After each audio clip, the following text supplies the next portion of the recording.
Shalom saudara terkasih dalam nama Tuhan Yesus Kristus. Berjumpa lagi dengan channel Saluran Berkat Rohani. Firman Tuhan atau renungan hari ini bertemakan ketaatan.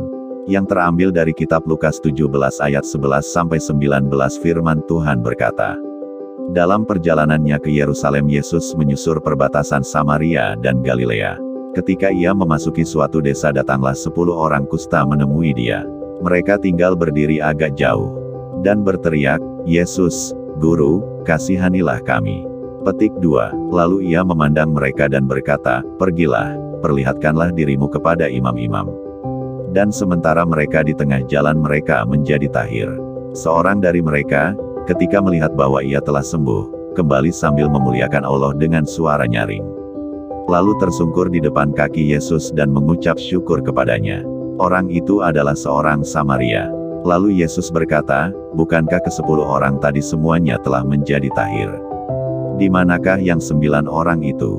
Tidak adakah di antara mereka yang kembali untuk memuliakan Allah selain daripada orang asing ini?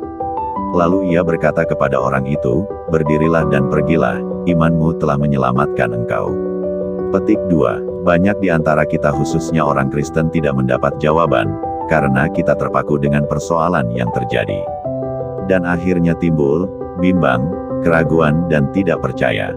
Bimbang atau ragu adalah musuh dari iman, itu tertulis dalam kitab Yakobus 1 ayat 6-7 dengan bunyi firman Tuhan berkata, hendaklah ia memintanya dalam iman, dan sama sekali jangan bimbang, sebab orang yang bimbang sama dengan gelombang laut, yang diombang-ambingkan kian kemari oleh angin. Orang yang demikian janganlah mengira, bahwa ia akan menerima sesuatu dari Tuhan. Masalah, pergumulan akan terselesaikan bila ada tindakan dengan beriman. Pergumulan mereka dijawab oleh Tuhan, namun tidak serta-merta terselesaikan semuanya. Tuhan Yesus menumpangkan tangan orang buta, menyelamatkan orang yang bungkuk, membangkitkan orang mati dan semuanya pulih atau sembuh, itu karena adanya penyertaan Tuhan dan dinyatakan melalui Yesus berfirman. Dan dalam Lukas 17 ayat 14 dikatakan firman Tuhan, lalu ia memandang mereka dan berkata, pergilah, perlihatkanlah dirimu kepada imam-imam. Dan sementara mereka di tengah jalan mereka menjadi tahir. Ini adalah tindakan dengan iman. Dan ini adalah ujian untuk 10 orang kusta menguji iman mereka. Kita tahu mereka taat sehingga terjadilah mujizat. Kita harus membangun iman kita, dan jangan berpangku tangan, dengan tidak adanya tindakan atau pasif. Tetapi kita harus bangun dari kepasifan kita. Ketaatan adalah pintu gerbang menuju pertolongan dan mujizat Tuhan di kehidupan kita yang telah percaya padanya.